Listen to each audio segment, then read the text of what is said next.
I have a plan for the people of my country, for my country. এই বাক্যটিতে মারাত্মক রকমের একটি ভুল রয়েছে। সেটি হচ্ছে, আমি যদি বলি I have a plan for the people of my country, এই পর্যন্ত ঠিক আছে। বাট আবার যদি বলি ফর মাই কান্ট্রি, তাহলে তো হলো না।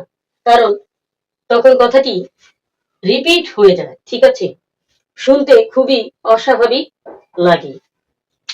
যেহেতু এখানে বলা হয়েছে, মানে বোঝানো হয়েছে যে আমার দেশের জন্য এবং দেশের জনগণের জন্য একটি পরিকল্পনা রয়েছে, সেক্ষেত্রে তাহলে কিভাবে বলবো? তাহলে তো এই পর্যন্ত বললে ঠিক হয় না, তাই তো?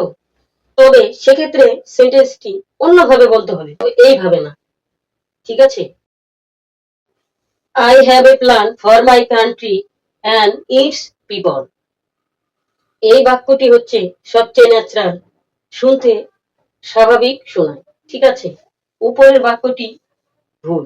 যদি আপনি বলতে চান যে আমার দেশের এবং দেশের জনগণের জন্য আমার একটি পরিকল্পনা রয়েছে, সেক্ষেত্রে এইভাবে বলতে হবে, I have a plan for my country and its people. বিষয়টা ক্লিয়ার?